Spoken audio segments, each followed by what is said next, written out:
Hi there, I'm Natasha Gargiulo, and this weekend in the Green Room, one of the most anticipated movies of the summer, Barbie, is finally here, and everyone is invited to Barbie Land. Directed by Greta Gerwig and starring Margot Robbie as the iconic Mattel doll, Ryan Gosling as Ken, and an all-star cast who share what it was like to live in Barbie world. I came at it from the producing point of view first, and I knew that the IP had kind of gone through various iterations of maybe getting up and running into a movie, but I thought it was crazy that Barbie, such a globally recognized brand, hadn't ever had a live action portrayal. I had a very clear idea at that point that I wanted it to be Greta Gerwig, and if she said no, it was going to break my heart, but there was a few other people that I thought this would be great to do with, but a very small group, and thank God Greta said yes, and then the journey began from there. But the first thing I said to Greta was like, I don't need to play Barbie, you know, here are a bunch of actresses that I think would be brilliant, and she said, no, I want to write this for you, so.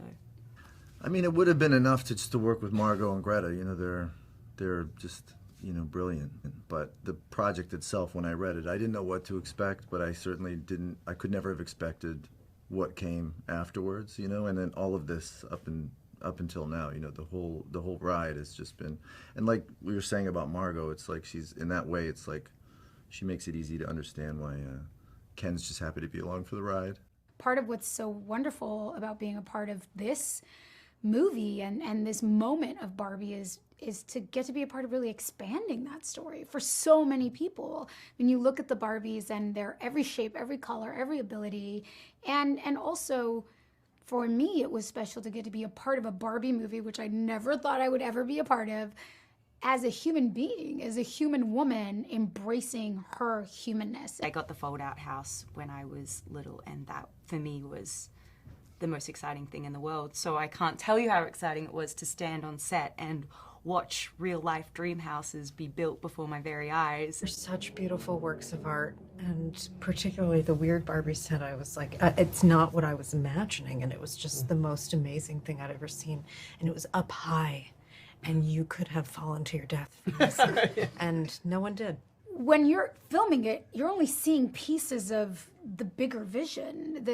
The visual effects are so beautiful, but you only got to see, you know, pieces, and it was like, well, how's this gonna fit into that? And you shot miniatures, and then we were on green screen, but then there's like, you know, volume stages, and so I knew that there was that Greta had such a strong vision in her head of what it was. There was no doubt. She knew everything. And the rest of us were just kind of guessing, like, I don't know, what is this gonna look like at the end of the day? So I was dying to watch it. The Barbie sets were so intricate and detailed, walking onto that set for the first time and just seeing the attention to detail on like a desk or a pencil, something that you know that nobody would ever see. It just gave me a new appreciation for the production design, set design team. But they just cared about it. They wanted you to feel like a doll when you got on set. And coming over from other sets, we were shooting at Leavesden. People were doing like the Fast and the Furious movie. Come over and people swat would you just and be like, yeah, people would be like, so what's going on here? And we're like, you can come hang, it's okay. It's Barbie Land, everyone's invited.